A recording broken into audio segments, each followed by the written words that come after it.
नमस्कार। इस बुलेटिन में आप सभी का स्वागत है। मैं हूं आपके साथ ऋतु शेपथरिया। नजर डालेंगे खबरों पर। खबर देहरादून से है, जहां मुख्यमंत्री पुष्कर सिंह धामी ने गुरुद्वारा श्री गुरु सिंह सभा द्वारा आयोजित अभिनंदन कार्यक्रम में हिस्सा लिया। इस दौरान कार्यक्रम को संबोधित करते हुए सीएम धामी ने कहा कि हम सभी पर गुरुदेव की कृपा है कि हम सभी को इस स्थान पर आने का मौका मिला है। मेरा भी यह सौभाग्य है कि मुझे इस सभा में आने का मौका मिला।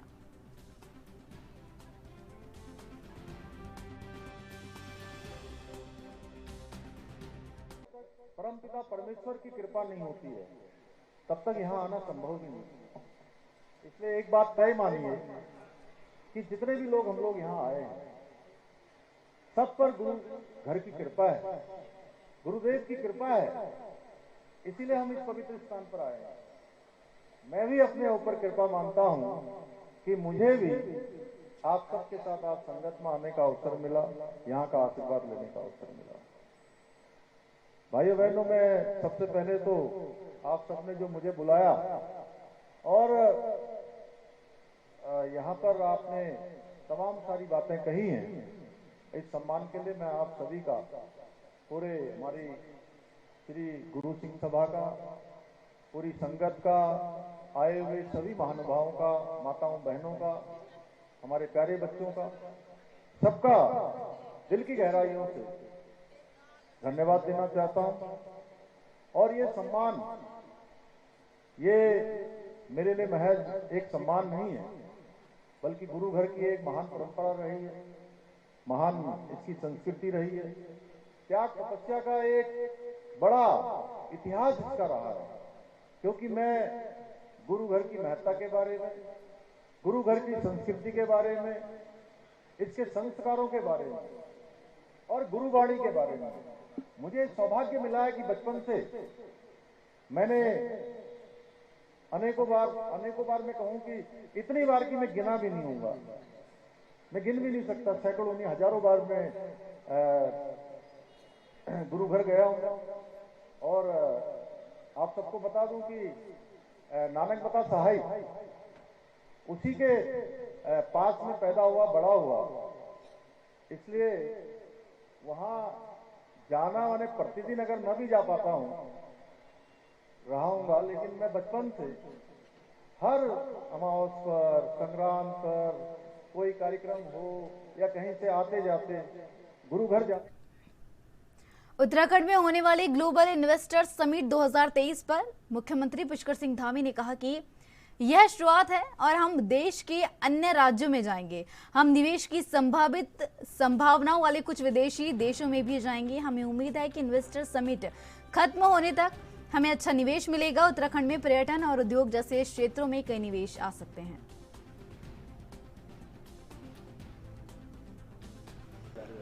सभी सेक्टर हैं जिन सेक्टरों में चूंकि हमारे पास यहाँ पर लैंड की भी उपलब्धता है और अच्छा यहाँ का वातावरण है, कानून व्यवस्था अच्छी है, हमारे पास रोड इंफ्रास्ट्रक्चर, रेल इंफ्रास्ट्रक्चर, हवाई कनेक्टिविटी और देश की राष्ट्रीय राजधानी से बहुत नज़दीक है, तो उन सभी सेक्टरों को हम लोग कर रहे हैं। सर, मध्य क्षेत्रीय परिषद की बैठक की प्रस्ताव की जो पहले पोस्टपोन हुई थी, आगे कुछ डेट तो जैसे ही कंफर्म हो जाएगा तो आप लोगों को बताएंगे। एक सीएम सर, अग्निवीर योजना के विरोध में जिन पर मुकदमे दर्ज हुए उसको वापस लेने की बात आपने कही थी, किस तरह से रहेगा? देखिए, उस समय कुछ युवा जो विभिन्न भर्तियों में आगे भी भाग लेना चाहते हैं, पढ़ाई लिखाई कर रहे हैं, अनेकों प्रतियोगी परीक्षाओं में भाग लेना चाहते हैं, तो उन सभी का हमने कहा है कि चूँकि उनको किसी एग्जाम में भाग लेने में कोई परेशानी न हो, कोई वैधानिक अड़चन ना आए, उनका भविष्य कहीं से प्रभावित न हो, इसलिए निर्णय लिया है 15 अगस्त के दिन की उनके मुकदमों को वापस करने। सर, बारिश के हालात पे रिएक्शन दीजिए। राम झूला की नींव थी, उसमें भी दरारें आ गई हैं। इस वर्ष जो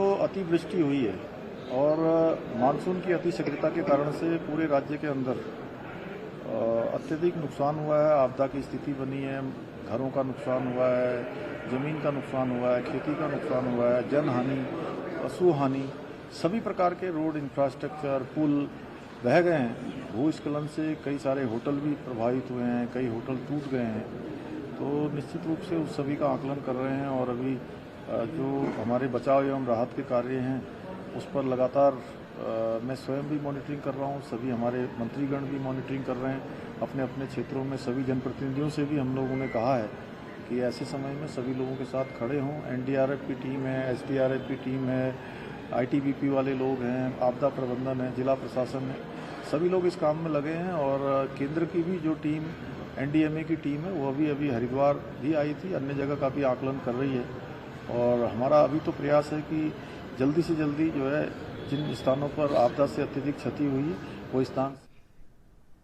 आज सिख समुदाय की ओर से आनंद कारज में रजिस्ट्रेशन की व्यवस्था लागू किए जाने के लिए कार्यक्रम का आयोजन किया गया, जिसमें मुख्यमंत्री पुष्कर सिंह धामी ने शिरकत की। कार्यक्रम के दौरान सिख समुदाय की ओर से शादी विवाह में रजिस्ट्रेशन लागू किए जाने हेतु मुख्यमंत्री पुष्कर सिंह धामी का धन्यवाद ज्ञापित करते हुए सम्मानित किया गया। कार्यक्रम के दौरान मुख्यमंत्री पुष्कर सिंह धामी ने कहा कि आनंद कारज मैरिज एक्ट व्यवस्था लागू करने से कई फायदे होंगे, महिलाओं बच्चों को अपने हक मिलेंगे, सभी लोग संगठित होंगे, एक जैसी व्यवस्था होगी तो आपसी सौहार्द भी बना रहेगा और बिना भेदभाव के समाज एकजुट होकर कार्य करेंगे। इसके साथ ही मुख्यमंत्री पुष्कर सिंह धामी श्री गुरु सिंह सभा के द्वारा किए गए गरीब कल्याण हेतु कार्य की सराहना करते हुए 25 लाख गरीब कल्याण और 25 लाख रुपए गरीब बच्चों के स्कूल के उत्थान के लिए भी घोषणा की।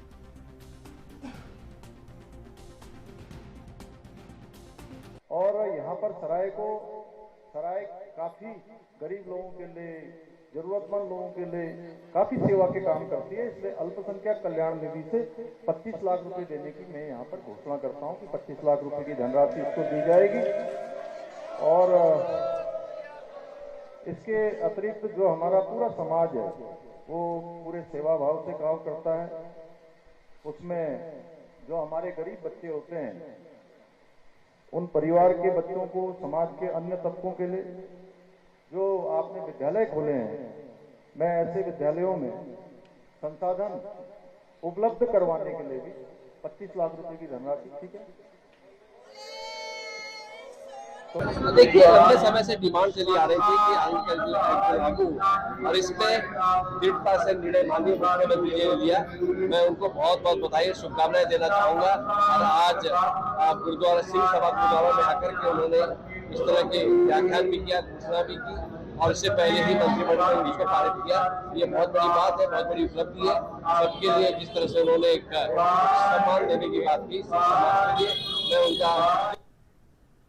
बागेश्वर उपचुनाव में नामांकन के तुरंत बाद बीजेपी ने स्टार प्रचारकों की लिस्ट भी जारी कर दी है। बता दें कि बीजेपी के 40 बड़े नेता बागेश्वर उपचुनाव के लिए प्रचार प्रसार करेंगे। स्टार प्रचारकों की लिस्ट में मुख्यमंत्री पुष्कर सिंह धामी का नाम सबसे ऊपर है, उनके बाद प्रदेश अध्यक्ष महेंद्र भट्ट का नाम शामिल है। बीजेपी ने स्टार प्रचारकों के जो 40 नाम जारी किए हैं उनमें सभी सांसद, कैबिनेट मिनिस्टर, पूर्व मुख्यमंत्री त्रिवेंद्र सिंह रावत, विजय बहुगुणा और तीरथ सिंह रावत का भी नाम शामिल किया गया है। प्रदेश प्रभारी दुष्यंत गौतम और रेखा वर्मा भी बागेश्वर उपचुनाव के लिए स्टार प्रचारक बनाए गए हैं। वहीं स्टार प्रचारकों की लिस्ट के बाद बीजेपी के सभी स्टार प्रचारकों को अलग अलग जिम्मेदारी दी जाएगी, जो बागेश्वर विधानसभा चुनाव के लिए प्रचार प्रसार करेंगे। आपको बता दें कि बागेश्वर विधानसभा उपचुनाव के लिए 5 सितंबर को मतदान होना है। भारतीय जनता पार्टी उत्तराखंड में सबसे मजबूत दल के रूप में है, सबसे बड़े दल के रूप में है। हमने बागेश्वर में जो उपचुनाव हो रहा है वहाँ 188 विधानसभा क्षेत्रों में पहले ही अपने शक्ति बूथ के स्तर पर जो पालक हैं संयोजक बन चुके हैं, जो बूथों के पालक हैं संयोजक बन गए हैं, मंडलों स्तर पर प्रभारी नियुक्त हो गए हैं। सभी विधायक और सांसद उस क्षेत्र में लगातार जनता से जनसंपर्क कर रहे हैं। मुख्यमंत्री पुष्कर सिंह धामी जी के नेतृत्व में चुनाव हम लड़ रहे हैं और संगठन के मजबूत प्रबंधन से इस चुनाव को बेहतर तरीके से लड़ा जाएगा और जीता जाएगा। कांग्रेस का जो सवाल है, कांग्रेस का सवाल तो स्वयं कांग्रेस के कार्यकर्ता ही उनसे पूछ रहे हैं कि उनका जो प्रत्याशी था, जो कांग्रेस पार्टी का नेता था, कार्यकर्ता था, जो वहाँ चुनाव लड़ना चाहता था, वो भारतीय जनता पार्टी में क्यों चला गया। और अब उनके पास कोई अपना प्रत्याशी नहीं था, इसलिए उन्होंने दूसरे दल से अपना एक। उत्तराखंड अल्पसंख्यक आयोग के उपाध्यक्ष मजहर नईम नवाब ने बताया कि सरकार की श्रमिक रोजगार योजना रंग ला रही है और प्रदेश में तमाम श्रमिक सीधे तौर पर इसका फायदा ले रहे हैं। कहा गया है कि उत्तराखंड पहला प्रदेश होगा जहां व्यापक स्तर पर श्रमिकों का पंजीकरण किया जा रहा है, ताकि प्रदेश के 100% श्रमिकों को योजनाओं का लाभ मिल सके। 2014 से लगातार पूरे भारत में जहां 10 करोड़ श्रमिक कार्ड बन चुके हैं, वहीं उत्तराखंड में 10 लाख कार्ड बनाए जा चुके हैं। उन्होंने बताया कि शिक्षा के आधार पर मानदेय के वर्गीकरण करने के साथ ही रोजगार की व्यवस्था भी की गई है। वहीं महिला समूह को इस योजना से जुड़कर काफी फायदा हुआ है। नवाब ने कहा कि तहसील पर कार्ड के अप्लाई किया जा सकता है और अब सरकार तमाम तरह के फायदे भी दे रही है, जिनमें पेंशन, उपचार के लिए चिकित्सा राशि, दुर्घटना के मामले में सहायता, लाइफ इंश्योरेंस, मातृत्व लाभ, घर के निर्माण के लिए ऋण राशि, शिक्षा सहायता, कौशल उन्नयन के लिए वित्तीय सहायता जैसी सुविधाएं उपलब्ध है।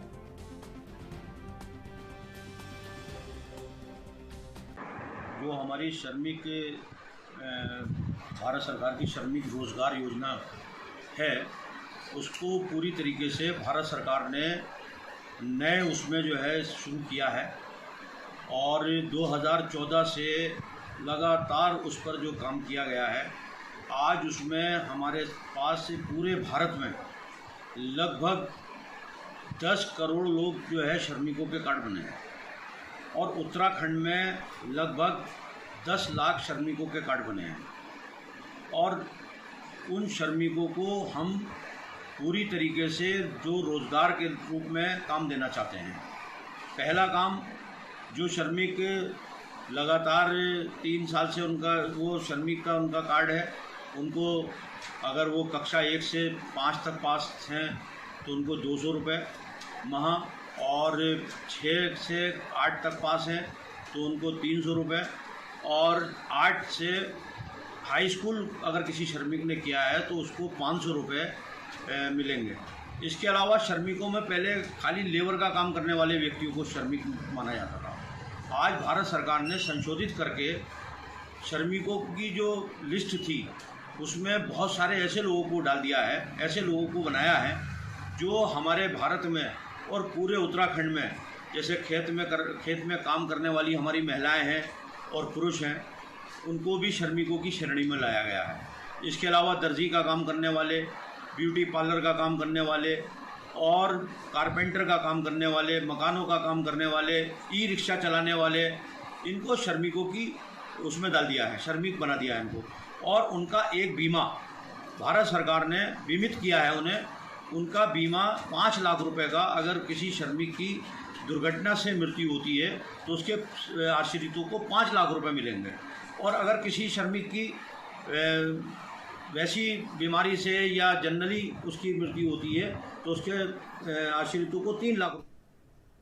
उत्तराखंड की बागेश्वर विधानसभा सीट पर उपचुनाव होना है। इसी सिलसिले में आज पूर्व कैबिनेट मंत्री चंदनराम दास की पत्नी और बागेश्वर से बीजेपी प्रत्याशी पार्वती दास ने बागेश्वर उपचुनाव के लिए नामांकन दाखिल किया है। इस मौके पर बीजेपी प्रदेश अध्यक्ष महेंद्र भट्ट और कई कैबिनेट मंत्री व विधायक मौजूद रहे। आपको बता दें, स्वर्गीय चंद्रराम दास की पत्नी को भारतीय जनता पार्टी ने बागेश्वर उपचुनाव में अपना प्रत्याशी बनाया है। वहीं बीजेपी आलाकमान ने कैबिनेट मंत्री सौरभ बहुगुणा को बागेश्वर उपचुनाव की बागडोर सौंपी है। पिछले कई दिनों से सौरभ बहुगुणा बागेश्वर में रहकर ही बागेश्वर उपचुनाव को जीतने के लिए प्रयास कर रहे हैं। सौरभ बहुगुणा का कहना है कि चंपावत चुनाव से भी ज्यादा अच्छे परिणाम बागेश्वर चुनाव में भारतीय जनता पार्टी को मिलेंगे। इसके लिए हर संभव प्रयास किए जा रहे हैं। आज बीजेपी ने नामांकन दाखिल करने के बाद एक सभा की, जिसमें तमाम बीजेपी नेता शामिल हुए। जनसभा के दौरान बीजेपी नेताओं ने अपील की है कि बागेश्वर की जनता बीजेपी उम्मीदवार को भारी मतों से विजयी दिलाए।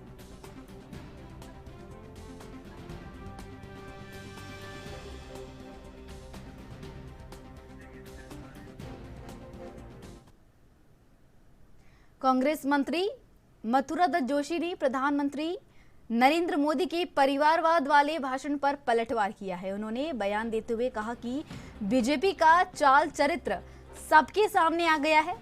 ये खुद परिवारवाद की राजनीति करते हैं। अमित शाह से लेकर बागेश्वर उपचुनाव तक बीजेपी परिवारवाद के सहारे जीने को मजबूर है।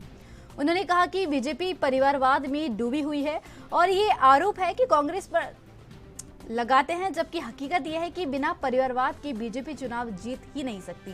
साथ ही मंत्री मथुरा दत्त ने कहा कि उत्तराखंड में जितने भी उपचुनाव हुए हैं सभी में परिवारवाद का सहारा लिया गया है। उन्होंने कहा कि बीजेपी सफेद झूठ बोलने में माहिर है और यह निर्लज्जता की पराकाष्ठा है। उन्होंने आगे क्या कुछ कहा, देखिए। इनकी कथनी और करनी में अंतर है।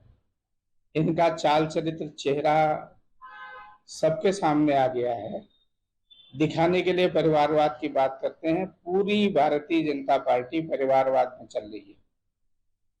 अमित शाह से लेकर यहाँ चंदन रामदास जी तक ये परिवारवाद के सहारे जी रहे हैं। इनकी पार्टी परिवारवाद में डूबी हुई है और आरोप दूसरे पर लगाते हैं। ये बिना परिवार के चुनाव नहीं जीत सकते। आप देखिए 3 या 4 उपचुनाव यहाँ हुए हैं, उसमें इन्होंने परिवारवाद का सहारा लिया। इन पे हिम्मत है तो क्या भाजपा में, बागेश्वर में कोई और कार्यकर्ता नहीं है? हिम्मत ही नहीं है, नैतिकता ही नहीं है। ये कितना झूठ बोलते हैं, सफेद झूठ बोलते हैं। ये तो मैं इतना कहूंगा कि निर्लजता की भी एक हद, एक सीमा होती है। उस सीमा को भी भारतीय जनता पार्टी के नेता पार कर चुके हैं और दूसरे को नसीहत देते हैं दिखाने के लिए। रोज परिवारवाद परिवारवाद परिवारवाद कांग्रेस में आरोप लगाते हैं। माइक फिलहाल वक्त है छोटे से ब्रेक का। ब्रेक के बाद फिर हाजिर होंगे।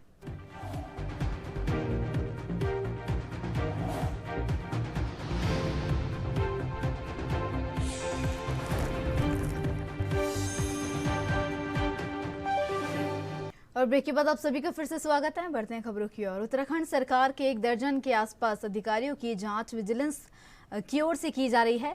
आय से अधिक संपत्ति के मामले में विजिलेंस को मिली शिकायत पर यह जांच हो रही है। हल्द्वानी पहुंचे विजिलेंस के डायरेक्टर वी मुरुगेशन ने आज विजिलेंस के एसपी प्रहलाद मीणा समेत अन्य अधिकारियों के साथ एक महत्वपूर्ण बैठक की, जिसमें विजिलेंस द्वारा की गई जा रही जांचों की स्टेटस रिपोर्ट देखी गई और आवश्यक दिशा निर्देश भी दिए गए। पत्रकारों से बातचीत में डायरेक्टर विजिलेंस वी मुरुगेशन ने कहा कि विजिलेंस उन अधिकारियों के खिलाफ अभी जांच कर रही है जिनकी आय से ज्यादा संपत्ति के मामले में शासन स्तर से शिकायत मिली है। शिकायत मिलने के बाद विजिलेंस का काम सबूत को इकट्ठा करना है और उसके बाद ही कोई कार्रवाई अमल में लाई जा सकती है। उन्होंने बताया कि दरोगा भर्ती घोटाले में भी विजिलेंस की जांच जारी है और जल्द रिपोर्ट सहित सारे तथ्य सामने आएंगे। इसके आधार पर आगे की कार्रवाई अमल में लाई जाएगी। हमारे माननीय मुख्यमंत्री जी उत्तराखंड के निर्देश है कि उत्तराखंड भ्रष्टाचार मुक्त हो।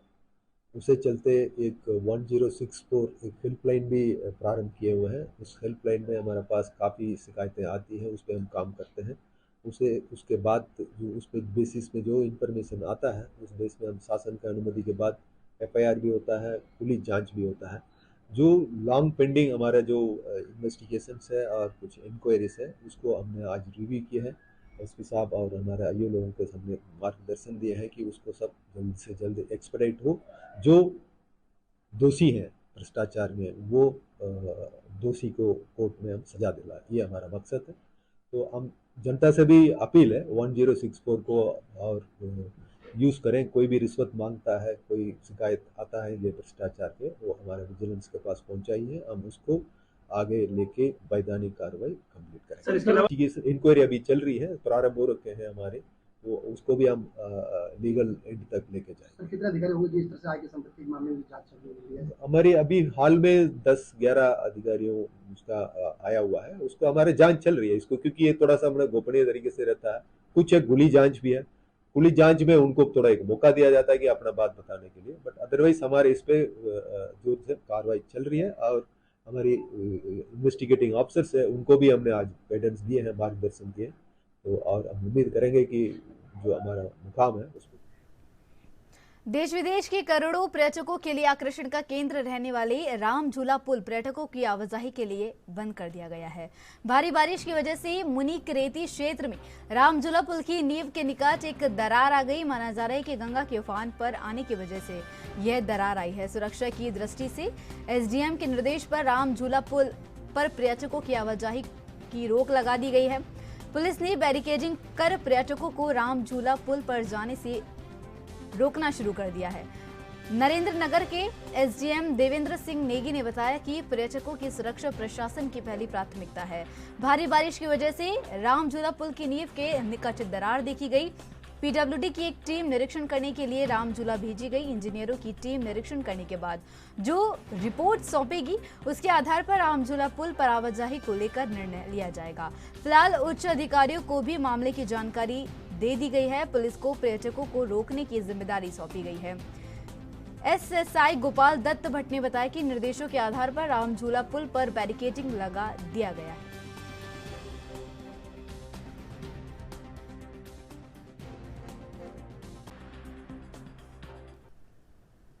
हिमाचल प्रदेश के शिमला में पहाड़ी दरकने जैसी कुछ हालात देहरादून के विकास नगर के डाक पत्थर इलाके स्थित मदरसू जाखन गांव में भी देखने को मिले हैं, जहां भूस्खलन की वजह से कई मकान खतरे की जद में आ गए हैं। पहाड़ी पर हो रहे भूस्खलन की सूचना मिलते ही मौके पर पहुंचे जिले के एसएसपी दिलीप सिंह कुंवर और जिला प्रशासन ने पूरे गांव का जायजा लिया। यही नहीं, खतरे की जद में आए परिवारों को सुरक्षित स्थानों पर पहुंचाने और उनके रहने खाने का भी इंतजाम किया जा रहा है। जानकारी के मुताबिक पहाड़ी पर हो रहे भूस्खलन की चपेट में आने से 9 परिवारों का घर और 7 गौशालाएं क्षतिग्रस्त हो गई हैं। फिलहाल अभी तक सभी सुरक्षित है, इसमें कोई जनहानि और पशु हानि नहीं हुई है। वहीं जिला प्रशासन और पुलिस की ओर से आपदा प्रभावित परिवारों को सुरक्षित स्थानों पर शिफ्ट किया जा रहा है। इसके साथ ही मौके पर मदद के लिए एम्बुलेंस सेवा, पीडब्ल्यूडी और विद्युत विभाग की टीमें भी तैनात की गई है।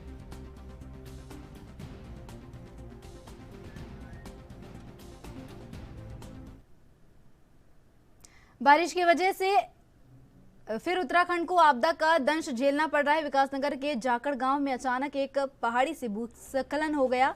9 मकान जमींदोज हो गए। गनीमत रही कि इस दौरान कोई जनहानि नहीं हुई है। वही घटना की सूचना पर एसडीआरएफ की टीम और स्थानीय पुलिस मौके पर पहुंचे और रेस्क्यू अभियान चलाया। साथ ही ग्रामीणों को सुरक्षित स्थानों तक पहुंचाया गया। वहीं क्षेत्रीय विधायक मुन्ना सिंह चौहान और जिला प्रशासन की टीम के साथ ही एसएसपी देहरादून दिलीप सिंह कुंवर ने भूस्खलन प्रभावित इलाकों का जायजा लिया। साथ ही प्रभावित परिवारों से मुलाकात कर उनको हर संभव मदद का आश्वासन दिया।